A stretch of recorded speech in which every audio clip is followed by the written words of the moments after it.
বাবান, সবাইকে হাই বলো। সবাইকে বলো আমি ভালো আছি, এখন আমি একটু বেটার আছি। সবার শুভকামনায় আমি খুব তাড়াতাড়ি কামব্যাক করছি। তাই তো?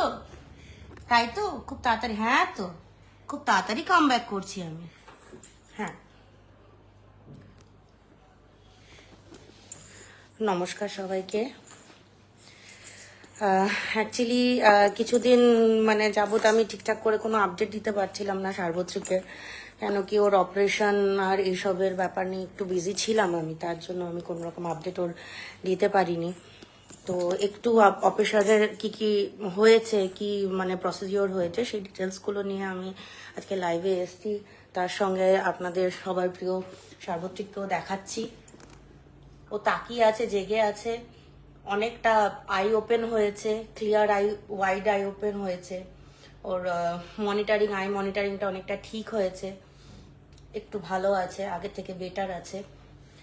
নিজে থেকে হাত পা অল্প স্বল্প নাড়াতে পারছে, কিন্তু এখনো কগনিসেন্সটা স্টার্ট হয়নি অতটা ক্লিয়ারলি যে আমাদের কোনো কমান্ডও ফলো করবে। তুমি কিছু বলবে? তুমি কি বন্ধুদের কিছু বলবে বাবা? কিছু বলবে? আচ্ছা, কিছু বলতাম, তুমি রেস্ট নাও, তুমি রেস্ট নাও। হ্যাঁ, রেস্ট নে, কিছু না।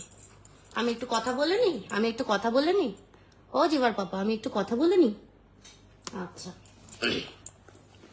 তো যখন আমি ওকে হসপিটালে প্রথম নিয়ে যাই, তখন ওর একটা 3 দিনের মাথায় ওর একটা পাইপিং হয়েছিল, যেটাকে ভিপি শান্ট বলে। ওটা নর্মাল ভিপি শান্ট করা হয়েছিল।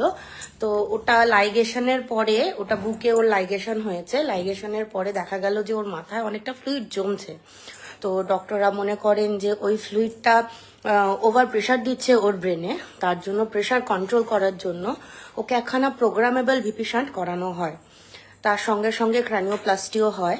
আর যেহেতু কোনো রকম ব্রেনের বা নিউরোর কোনো রকম অপারেশনে কোনো স্ট্র্যাপ ভেতরে, ওটির ভেতরে নিয়ে যাওয়া সম্ভব হয় না, ওই কারণে ওর এই টিটির কাজটাতেও সেলাই করে দেওয়া হয়, ট্র্যাকেস্টমির কাজটাতেও সেলাই করে দেওয়া হয়।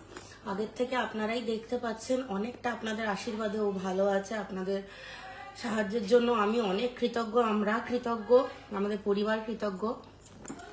আস্তে আস্তে আপনাদের আশীর্বাদে ও সুস্থ হয়ে উঠছে, ও আবার কামব্যাক করছে, নিজের ইচ্ছে শক্তি বোঝানোর চেষ্টা করছে। ইচ্ছা অনিচ্ছা যদি কিছু বোঝাতে চায়, এখন নতুন চোখ বন্ধ করে দেওয়া বা রাগ দেখানো, চোখ বড় করে নেওয়া, এই ইমোশনগুলো আস্তে আস্তে ফিরছে।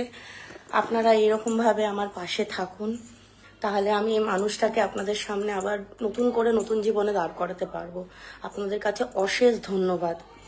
এবার আসি ওর নতুন ট্রিটমেন্ট নিয়ে। যেহেতু ও নিজের পাটাকে, আপনারা দেখতেই পাচ্ছেন, এইটা ওর পা, ও পাটাকে একদম তুলে রাখছে, পাটা খুব স্টিফ করে রাখছে, পা একদম সোজা করতে চাইছে না।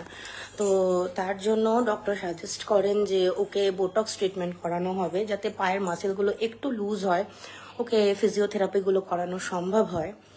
আর এই ফিজিওথেরাপি করালে যত ও অ্যাক্টিভেট হবে, ওর মাসেল অ্যাক্টিভেট হবে, তত তাড়াতাড়ি ওর হাতে পায়ের সেন্সটাও ফিরবে।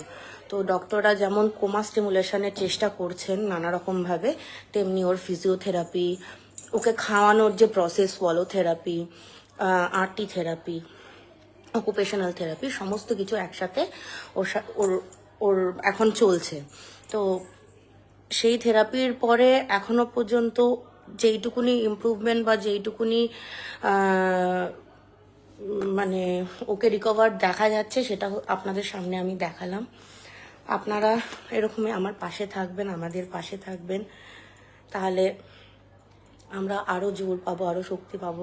আমার মাথায় এই আশীর্বাদের হাতটা আপনারা সবসময় রাখবেন, তাহলে এই মানুষটাকে আমি যেমন একা লড়ার জন্য এই জায়গাটায় এসে দাঁড়িয়েছি, আমি তারপরে জানতে পেরেছি আমি একা নই, আমার এই লড়াইটা সবাই লড়ছে। আমি চাই যে আমার এই লড়াইটায় শেষ অবধি আপনারা আমার সাথে থাকুন। Thank you so much. আমি মানে খুব একটা লাইভ করি না, তো আমি জানি না যে সামনে এলে কি বলতে হয় কি না, তো যেটা যেটুকুনি আমার দরকার, মানে যেটুকুনি আপডেটিংয়ের জন্য আপনাদেরকে আমি দিতে পারি, ওইটা করে আমি লাইভটাকে অফ করছি। Thank you so much.